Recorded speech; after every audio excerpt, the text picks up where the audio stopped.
একটি কবিতা পড়ে শোনাচ্ছি, জয় বিশ্বাস ভাইয়ের লেখা হেমন্তর শূন্যতা বই।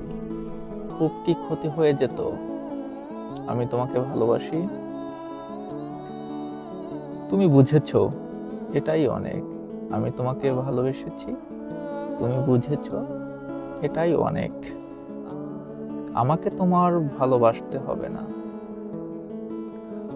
তোমাকে পেতেই হবে, এর জন্য ভালোবাসিনি। তোমাকে ভালোবাসায় আষ্টে পৃষ্ঠে জড়িয়ে রাখতেই ভালোবেসেছি। মাঝে মাঝে মনে হয়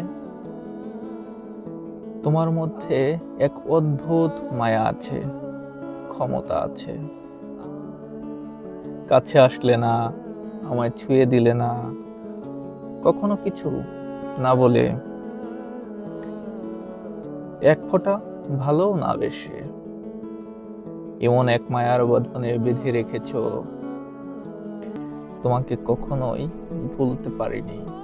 এমন এক মায়ার বাঁধনে বেঁধে রেখেছ, কখনো ভুলতে পারিনি।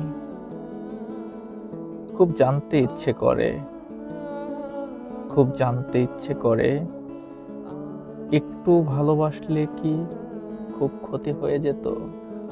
একটু ভালোবাসলে কি খুব ক্ষতি হয়ে যেত?